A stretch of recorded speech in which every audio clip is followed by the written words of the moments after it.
வணக்கம். நான் சுதர்ஷன் மகேஷ். பீகார் மாநிலத்துக்கான சட்டமன்ற தேர்தல் நவம்பர் மாதம் 6ஆம் தேதி 11ஆம் தேதி நடைபெறவிருக்கிறது.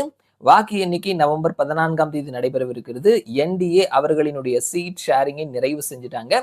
பிஜேபி அண்ட் ஜேடியு 2 பேருமே சமமா 101 தொகுதியில போட்டியிடுறாங்க. அண்ட் லோக் ஜனசக்தி இந்த என்டிஏ அலையன்ஸ்ல இணைந்திருக்கிறது இவர்களுக்கு ஒரு பாசிட்டிவான ஒரு விஷயமா பார்க்கப்படுகிறது. என்ன காரணம், போன முறை பிஜேபி இல்லாத ஜேடியுவை எதிர்த்து தான் வந்துட்டு லோக் ஜனசக்தி பார்ட்டி போட்டியிட்டதுனால பல இடங்கள்ல நிதிஷ்குமார் தோல்வியடைய நேர்ந்திருந்தது. ஸோ இன்னைக்கு அவங்களோட சேர்ந்து கூட்டணியில இருக்கிறதுனால அந்த பலம் அப்படின்றது இன்னும் கொஞ்சம் கூடி இருக்குது. பல திட்டங்களையும் சலுகைகளையும் வழங்கியிருக்கிறாங்க. அங்க மகாகட்பந்தனை பொறுத்த மட்டும் இன்னுமே வந்துட்டு தொகுதி பங்கீட்டுல பிரச்சனைகள் நிலவரதை நம்ம பார்க்க முடிகிறது.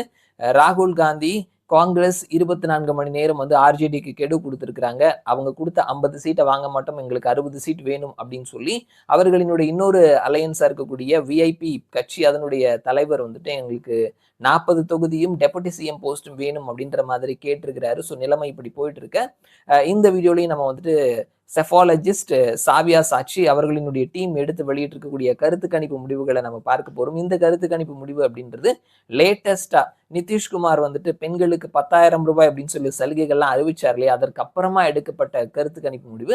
மக்களினுடைய மனநிலை எப்படி இருக்குது அப்படின்றத தெரிஞ்சுக்கலாம் வாங்க. சாவியா சாட்சியினுடைய தேர்தலுக்கு முந்தைய கருத்து கணிப்பு முடிவுகள். இவர்களினுடைய சாம்பிள் சைஸ் அப்படின்றது 43,650 243 தொகுதியிலையும் அவர்கள் கருத்து கணிப்பை எடுத்திருக்கிறாங்க. என்டிஏ 132 இருந்து 145 இடங்கள், மகாகட்பந்தன் 92 இருந்து 101 இடங்கள், ஜன்ஸ்வராஜ் 2 இருந்து 5 இடங்கள், மற்றவர்கள் 8 இடங்கள் வரைக்கும் கைப்பற்றுவதற்கான வாய்ப்புகள் இருக்குதுன்னு சொல்லியிருக்கிறாங்க. என்டிஏ மினிமம் சீட் பிடித்தா கூட 132, அவர்கள் மெஜாரிட்டிக்கு தேவையான 122 அப்படின்றத கிராஸ் பண்ணி 10 சீட் அதிகமாகவே பிடிக்கிறாங்க.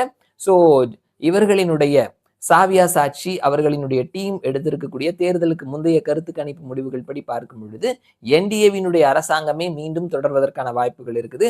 மகாகட்பந்தன் மேக்சிமம் சீட் பிடித்தா கூட 101 இடங்கள் தான் பிடிக்கிறாங்க. அவர்கள் மெஜாரிட்டிக்கு தேவையா இன்னும் 21 இடங்கள் வந்துட்டு பின்தங்கி இருக்கிறாங்க. ஸோ அதனால என்டிஏவினுடைய அரசாங்கமே மீண்டும் தொடர்வதற்கான வாய்ப்புகள் இருக்குது அப்படின்னு சொல்லிட்டு சாவியா சாட்சி அவர்களினுடைய டீம் சொல்லியிருக்கிறாங்க. பார்க்கலாம் என்ன நடக்குது அப்படின்னு சொல்லிட்டு மறுபடியும் நான் உங்களை இன்னொரு வீடியோல சந்திக்கிறேன். அது வரைக்கும் நன்றி.